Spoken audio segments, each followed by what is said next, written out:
Excessive weight hazard. Use 2 or more people to move and install refrigerator. Failure to do so can result in back or other injury.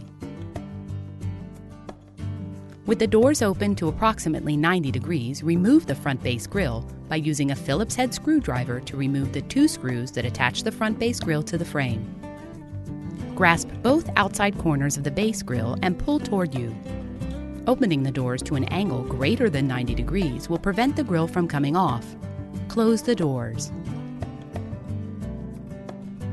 To stabilize and adjust the level and tilt of the refrigerator, you must raise or lower the leveling feet located on the brackets on each side of the refrigerator with a 1/4 inch open-ended or adjustable wrench.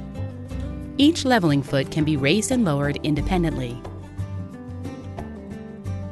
To level and align the doors of a side-by-side refrigerator, first make certain the refrigerator is in its final position. Having a second person push firmly against the top front of the refrigerator should take some weight off the leveling feet, making them easier to adjust.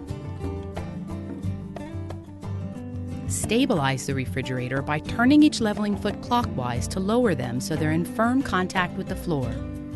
After the leveling feet are in firm contact with the floor, you may begin leveling the refrigerator. Continue turning the leveling foot to the left or clockwise to raise that side of the refrigerator. Turn the leveling foot to the right or counterclockwise to lower that side of the refrigerator. Raise and lower each leveling foot on each side of the refrigerator until the product is level.